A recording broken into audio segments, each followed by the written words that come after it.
बिहार जीविका परीक्षा के लिए इम्पोर्टेंट क्वेश्चन जो आप लोग को एग्जाम में देखने को मिल सकता है, ग्रामीण विकास।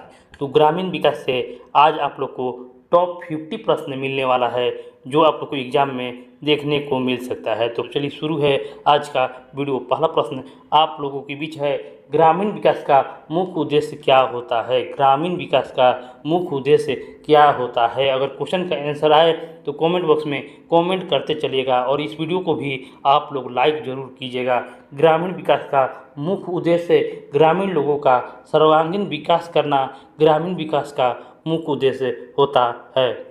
भारत में जनसंख्या लगभग कितनी है? देखिए, जनगणना 2011 के अनुसार भारतीय ग्रामीण जनसंख्या लगभग कितना है? ग्रामीण जनसंख्या लगभग 72% है।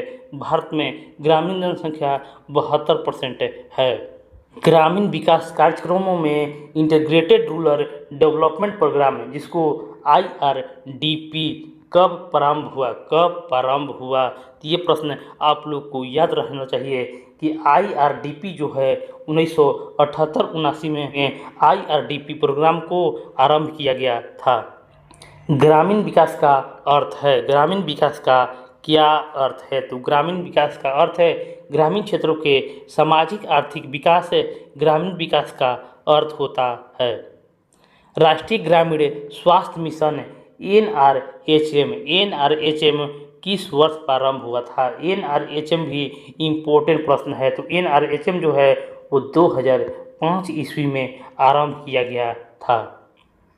ग्रामीण रोजगार सुनिश्चित करने हेतु मनरेगा किस वर्ष आरंभ किया गया था? जो देखिए, महात्मा गांधी नरेगा योजना जो है, ग्रामीण स्वरोजगार योजना जो है वो 2006 ईस्वी में आरंभ किया गया था। तो 2006 इस प्रश्न का आंसर हो जाएगा। इसी तरह नेक्स्ट क्वेश्चन आप लोग के बीच है, भारत में पंचायती राज प्रणाली की सिफारिश किस समिति ने की थी? पंचायती राज प्रणाली की सिफारिश बलवंत राय मेहता समिति के द्वारा भारत में पंचायती राज प्रणाली की सिफारिश की गई थी। सारा प्रश्न आज आप लोग के बीच इम्पोर्टेंट लेकर उपस्थित है। तो अगला प्रश्न हम लोग के बीच आ गया है, बलवंत राय मेहता समिति ने किस वर्ष पंचायती राज की सिफारिश की थी? बलवंत राय मेहता समिति ने किस वर्ष पंचायती राज समिति की सिफारिश की थी? तो देखिए, 1957 ईस्वी में बलवंत राय मेहता समिति ने पंचायती राज की सिफारिश की थी।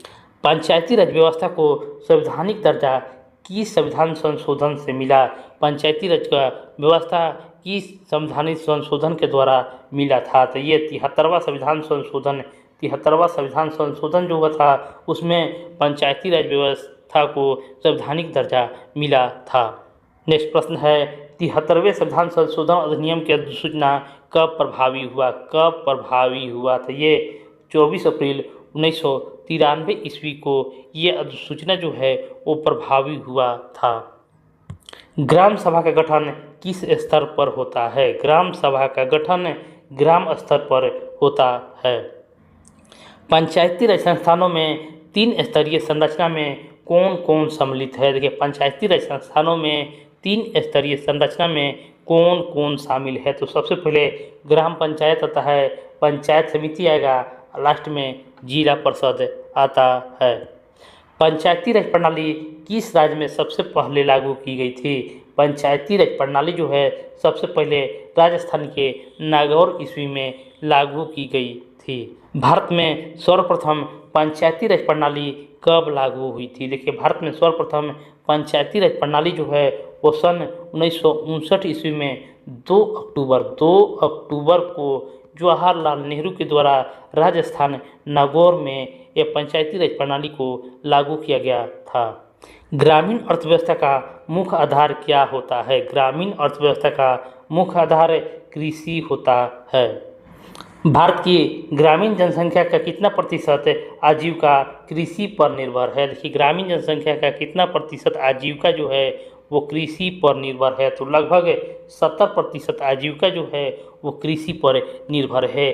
जितना ज़्यादा हो सके आप लोग ज़्यादा वाला पर फोकस करना है कि इसका आंसर जो होगा वो ज़्यादा वाला ही आंसर होगा। नेक्स्ट क्वेश्चन है, स्वर्ण जयंती ग्राम स्वरोजगार योजना SGSY कब आरंभ हुआ था? स्वर्ण जयंती ग्राम स्वरोजगार योजना जो है वो सन 1999 ईस्वी में। ये सारा प्रश्न आप लोग को एग्जाम में देखने को मिल सकता है कि स्वर्ण जयंती ग्राम स्वरोजगार योजना सन 1999 ईस्वी में लागू हुआ था। ग्रामीण विकास कार्यक्रम के अंतर्गत ट्राइसम का उद्देश्य क्या था? ट्राइसम का उद्देश्य क्या था? तो प्रशिक्षण व स्वरोजगार ग्रामीण विकास कार्यक्रम के अंतर्गत ट्राइसम का उद्देश्य था। पंचायती राज व्यवस्था के अनुसार जिला परिषद के अध्यक्ष को क्या कहा जाता है? देखिए, जिला परिषद के अध्यक्ष को क्या कहा जाता है? तो क्वेश्चन का आंसर आए तो कमेंट बॉक्स में कमेंट करते चलिएगा कि पंचायती राज व्यवस्था में जिला परिषद के अध्यक्ष को क्या कहा जाता है। पंचायत समिति का प्रमुख कौन होता है? तो पंचायत समिति का प्रमुख सभापति होता है। पंचायती राज संस्थाओं में वित्तीय संसाधन मुख्यतः कहाँ से आते हैं? वित्तीय संसाधन मुख्यतः कहाँ से आते हैं? तो ये पंचायत कर और अनुदान के द्वारा पंचायत राज संस्थानों में वित्तीय संसाधन आते हैं। ग्राम पंचायत के चुनाव कितने वर्ष के लिए होता है? ग्राम पंचायत का चुनाव जो है वो 5 वर्ष पर होता है। पंचायती राज में सरपंच किस स्तर का प्रतिनिधि होता है? पंचायती राज में सरपंच जो है वो ग्राम पंचायत का प्रतिनिधि होता है। पंचायती चुनाव का देख रेख कौन करता है? पंचायती चुनाव का देख रेख राज्य निर्वाचन आयोग करता है। ग्रामीण आवास योजना का नया नाम क्या है? ग्रामीण आवास योजना का नया नाम प्रधानमंत्री आवास योजना ग्रामीण, प्रधानमंत्री आवास योजना ग्रामीण हो गया है। पंचायती राज व्यवस्था में जिला परिषद किस स्तर का संस्था है? देखिए, जिला परिषद है जो किस स्तर की संस्था है? तो ये जिला स्तर की जिला परिषद संस्था है। पंचायती राज संस्थाओं में महिलाओं के लिए कितनी आरक्षण की व्यवस्था है? पंचायती राज संस्थाओं में महिलाओं के लिए लगभग 50% यानी 50-50 पुरुष महिला को बराबर का आरक्षण दिया गया है। पंचायती राज प्रणाली को किस प्रकार की लोकतंत्र कहा जाता है? पंचायती राज प्रणाली को ऑप्शन सी स्थानीय स्वशासन का लोकतंत्र कहा गया है। पंचायती राज का नारा क्या है? पंचायती राज का नारा ऑप्शन सी गांव की सरकार है। पंचायती राज का नारा गांव की सरकार है। ग्राम पंचायत में न्यूनतम कितने सदस्य होते हैं? ग्राम पंचायत में न्यूनतम ऑप्शन बी 5 सदस्य होते हैं। पंचायती राज संस्थाओं का उल्लेख संविधान के किस अनुसूची में है? पंचायती राज संस्थाओं का उल्लेख संविधान के 11वीं अनुसूची में मौजूद हैं। 11वीं अनुसूची में कितने विषय पंचायती राज को दिए गए हैं? 11वीं अनुसूची में कितने विषय जो हैं वो पंचायती राज को दिए गए हैं? तो ये 29 विषय जो हैं वो पंचायती राज को दिए गए हैं। पंचायती राज के तहत ग्राम पंचायत के सचिव किसके अधीन होते हैं? पंचायती राज के अंतर्गत ग्राम सचिव जो हैं वो राज्य सरकार के अधीन होते हैं।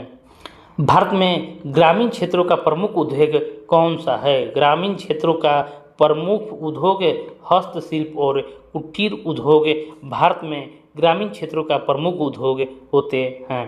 पंचायती राज व्यवस्था में योजनाओं का क्रियान्वयन कौन करता है? पंचायती राज व्यवस्था में योजनाओं का क्रियान्वयन जो है उपरोक्त सभी ग्राम सभा, पंचायत समिति और जिला परिषद तीनों पंचायती राज व्यवस्था में योजनाओं का क्रियान्वयन करता है। ग्रामीण विकास मंत्रालय की स्थापना कब हुई थी? ग्रामीण विकास मंत्रालय की स्थापना 1982 ईस्वी में ग्रामीण विकास मंत्रालय की स्थापना हुई थी।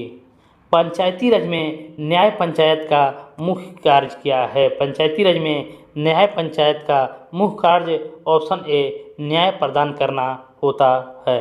पंचायती राज चुनाव के लिए उम्मीदवार का न्यूनतम आयु कितनी होनी चाहिए? पंचायती राज उम्मीदवार के लिए न्यूनतम आयु ऑप्शन बी 21 वर्ष का होना चाहिए। पंचायती राज अधिनियम में महिलाओं के लिए पहली बार आरक्षण कब दिया गया? पहली बार आरक्षण कब दिया गया? तो ये 1992 ईस्वी में पंचायती राज अधिनियम के तहत महिलाओं को आरक्षण दिया गया था। पंचायत समिति किस स्तर पर कार्य करती है? पंचायत समिति जो है वो ब्लॉक स्तर पर कार्य करती है। ग्राम पंचायत में उप मुखिया को क्या कहा जाता है? ग्राम पंचायत में उप मुखिया को उप सरपंच कहा जाता है। मनरेगा में प्रत्येक परिवार को कितने दिनों का रोजगार की गारंटी दी जाती है? तो मनरेगा में प्रत्येक परिवार को 100 दिनों का रोजगार देने की गारंटी दी जाती है। भारत सरकार का दीनदयाल उपाध्याय ग्रामीण कौशल योजना किससे जुड़ा हुआ है? दीनदयाल उपाध्याय कौशल योजना जो है रोजगार एवं कौशल विकास से जुड़ा हुआ है। पंचायत चुनाव कितने वर्षों के भीतर कराना अनिवार्य है? पंचायत चुनाव जो है ऑप्शन सी 5 वर्ष के भीतर कराना अनिवार्य होता है। पंचायती राज व्यवस्था के अंतर्गत सर्वाधिक शक्तिशाली संस्था कौन सी है? सर्वाधिक शक्तिशाली संस्था ग्राम सभा होता है। पंचायती राज प्रणाली का मुख्य उद्देश्य क्या होता है? पंचायती राज प्रणाली का मुख्य उद्देश्य लोकतंत्र का विकेंद्रीकरण पंचायती राज प्रणाली का मुख्य उद्देश्य होता है। पंचायती राज प्रणाली में समानुपातिक प्रतिनिधित्व किसके लिए होता है? पंचायती राज प्रणाली में समानुपातिक प्रतिनिधित्व जो है महिलाओं और अनुसूचित जाति जनजाति के लिए समानुपातिक प्रतिनिधित्व है। पंचायत चुनाव में मताधिकार किसे प्राप्त है? पंचायत चुनाव में मताधिकार जो है ऑप्शन बी ग्राम सभा के सभी वयस्क सदस्य जिसकी आयु 18 साल का हो गया है वो पंचायत चुनाव में मताधिकार कर सकता है। पंचायती राज का वित्त आयोग कितने वर्ष के अंतराल पर गठित होता है? तो पंचायती राज का वित्त आयोग जो है ऑप्शन सी 5 वर्ष के अंतराल पर गठित होता है। और इस वीडियो का लास्ट प्रश्न है, पंचायती राज व्यवस्था का मूल आधार क्या है? पंचायती राज व्यवस्था का मूल आधार ऑप्शन ए ग्राम सभा होता है। तो फ्रेंड इस वीडियो को आप लोग को लाइक करना है, शेयर भी कर देना है और चैनल को सब्सक्राइब भी कर लेना है। मिलते हैं नेक्स्ट वीडियो में। धन्यवाद।